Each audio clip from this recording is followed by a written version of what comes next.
নিজের ইচ্ছায় কেউ কারাগারে ঢুকছেন তো কেউ বের হচ্ছেন, তবে তারা কেউই অপরাধী নন। আসলে তারা কারাগারে নন, কারাগারের আদলে তৈরি ঢাকা আন্তর্জাতিক বাণিজ্য মেলায় কারাপণ্যের প্যাভিলিয়নের দর্শনার্থী বা ক্রেতা।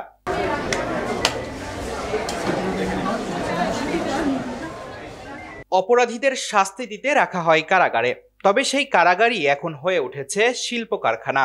আর এই কারখানার শ্রমিক খোদ বিভিন্ন অপরাধে দণ্ডপ্রাপ্ত আসামিরা, যারা নিজেদের দক্ষতাকে কাজে লাগিয়ে তৈরি করছেন বাহারি রকমের গৃহস্থালী পণ্য, যা পাওয়া যাচ্ছে আন্তর্জাতিক বাণিজ্য মেলায়।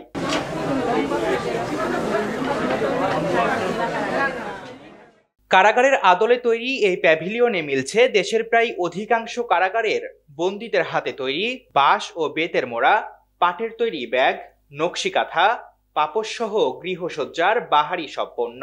তারা যে এই ধরনের ক্রিয়েটিভ কিছু করছে এবং এটা আমরা দেখতে পাচ্ছি, মার্কেটে এটার একটা বাজার মূল্য আছে, মানুষ কিনতে পারছে, এই ব্যাপারটা আসলেই প্রশংসনীয়, ভালো লাগছে।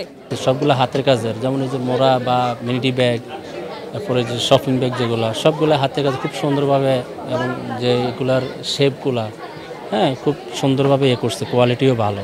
এটা অবশ্যই একটা ভালো কাজ এবং এটা তাদের যে অপরাধ বোধটা আস্তে আস্তে কমিয়ে নিবে। এগুলা থেকে যেগুলো বিক্রি হবে এটা লাভের অংশ মনে হয় 50 ওরা পাবে। এই জন্য ভাবলাম যে এখান থেকে কিছু কেনাকাটা করলে যদি ওদের একটু উপকার হয়। বন্দীদের হাতে তৈরি হওয়ায় এসবের প্রতি ক্রেতা ও দর্শনার্থীদের আকর্ষণ তুলনামূলক বেশি। তাই তো শিশু থেকে শুরু করে বয়োবৃদ্ধ সবাই জটলা পাচ্ছেন কারাপণ্যের প্যাভিলিয়নে। তারা বলছেন এই উদ্যোগ কয়েদিদের আত্মনির্ভরশীল করে তুলবে। আগে যে অন্ধকার জীবন কাটাইতো তার থেকে এটার থেকে আর ভালো পথ হতে পারে না। আলোর পথ, খুব সুন্দর একটা আলোর পথ। এসব ছোটোখাটো কাজ করে তারা কিন্তু নিজেরাই আত্মনির্ভরশীল হতে পারতেছে, যার কারণে তাদের অন্যের উপর ডিপেন্ড হচ্ছে না। এই কাজগুলো যখন কারাগারে হয়, আমার মনে হয় যে ওই আসামিরা ওরা একটা কাজের ভিতর থাকলে ওদের যে খারাপ মন মানসিকতা ওইটা একটু চেঞ্জ আসতে পারে এবং একটা ভালো কাজ করার উদ্যোগ ওদের মনের ভিতর থেকে আসতে পারে। এটা আমার কাছে অনেক ভালো মনে হয়েছে। এদিকে বাণিজ্য মেলায় কারাবন্দীদের পণ্য তুলতে পেরে খুশি কর্তৃপক্ষ। বলছেন 20 দিনে প্রায় 40 লাখ টাকার কারাপণ্য বিক্রি হয়েছে। আমাদের সবাই খুঁজে বেড়াচ্ছে যে এই স্টলটা কোথায়, এখান থেকে নিয়ে যাচ্ছে এবং আমরা অনেক ব্যাপক সাড়া পাচ্ছি। যতবারে আসে তার চেয়ে আমরা আরও বেশি সফলতা পাচ্ছি। মানে আমাদের বিক্রি হয়েছে প্রায় 40 লক্ষের কাছাকাছি। এখান থেকে অর্জিত মুনাফার অর্ধেক দেওয়া হয় বন্দীদের, বাকি অর্ধেক জমা দেওয়া হয় সরকারি কোষাগারে। এই টাকা বন্দীরা নিজেদের জন্য খরচ করতে পারেন কিংবা দিতে পারেন পরিবারকে।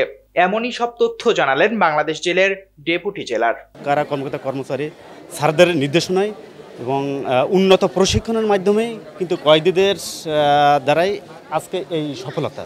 সরকারি ঠিকাদারের মাধ্যমেই কাঁচামালগুলো সরবরাহ করা হয়, আর এই কারাপণ্যগুলো বিক্রি করেই বন্দীদের কিন্তু লাভের অর্ধেক টাকা দেওয়া হবে, আর বাকি অর্ধেক টাকা সরকারি কোষাগারে জমা হবে।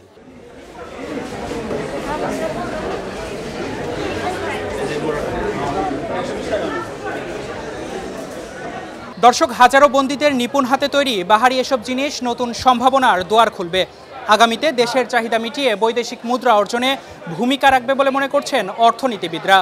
তারেক রহমান, নিউজ নাও 24, ঢাকা আন্তর্জাতিক বাণিজ্য মেলা।